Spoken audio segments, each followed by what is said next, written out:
ग्राम की मात्रा में कलौंजी पीसकर उसमें मक्खन मिलाकर खाने से हिचकी बंद हो जाती है। मोर के पंख के ऊपरी भाग यानी चंद्र भाग को किसी भी मिट्टी के पात्र में गर्म करें और उसे भस्म बना दें। फिर उसे शहद के साथ चाटने से हिचकी बंद हो जाती है।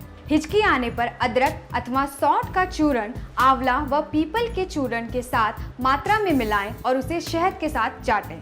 पुदीने के पत्ते या फिर नींबू चाटने से भी हिचकी बंद हो जाती है। सेंधा नमक को पानी या फिर घी में पीसकर सूंघने से भी हिचकी बंद हो जाती है। सौंठ को गुड़ में मिलाकर सूंघने से हिचकी में आराम मिलता है। 3 काले मिर्च, थोड़ी सी चीनी या फिर मिश्री मुंह में रखकर चूसने से आराम मिलता है। आप इसमें थोड़ा सा पानी भी पी सकते हैं। मुरेठी का महीन चूर्ण शहद में मिलाकर चाटने से हिचकी में आराम मिलता है।